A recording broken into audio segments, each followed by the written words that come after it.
Retour sur le plateau de TV Finance, il est 9 h, la Bourse de Paris démarre sa séance. On va donc s'intéresser au CAC ce matin avec vous, Hervé Dupré, bonjour.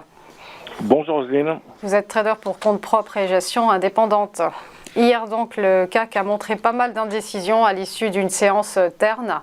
Et ce mardi sera en revanche marqué par la publication d'une flopée d'indices PMI.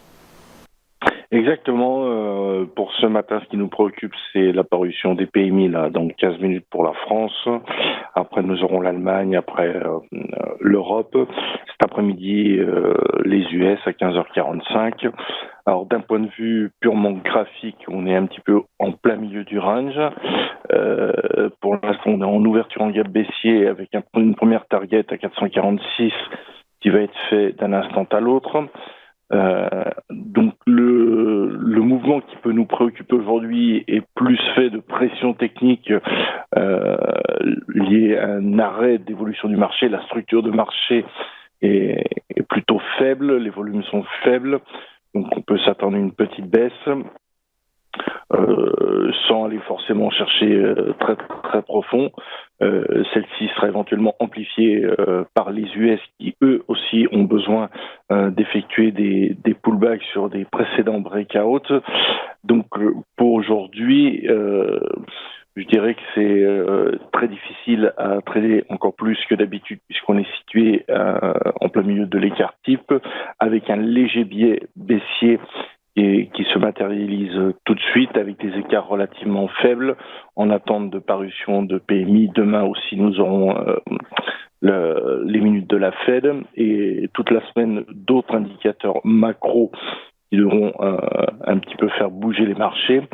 Donc en termes d'écart, je dirais que tant qu'on reste sous les 7531, on est plutôt enclin à avoir une pression technique baissière qui peut nous amener jusqu'à 7400 grosso modo. Et à l'issue de ce point touché, une amplification du mouvement ne pourra être envisagée qu'avec une baisse plus prononcée des US pour éventuellement aller rechercher les 7353, voire les 7292. Donc aujourd'hui, j'ai plutôt, pour une fois, un léger biais baissier, sans chercher forcément un sell-off, mais dans un premier temps, pour aller chercher les points que je vous ai donnés. Pour la fin de semaine et à plus long terme, on verra à l'issue de la capacité du marché à reprendre ce gap à 7531 pour éventuellement se donner l'opportunité d'aller chercher le plus haut historique et éventuellement de le breaker. Voilà ce que je peux vous dire à l'ouverture du marché avec un élément qu'il faut garder à l'esprit, c'est qu'on est situé vraiment dans une position extrêmement médiane où les mouvements sont restreints et faibles et ça risque de partir très rapidement. Donc on reste plutôt sous-exposé en termes de volume avec une recherche d'écart faible sur des points très techniques, très stratégiques. Voilà. Voilà pour ce CAC 40 au milieu d'un range étroit. Merci beaucoup Hervé Dupré pour votre éclairage et belle journée à vous.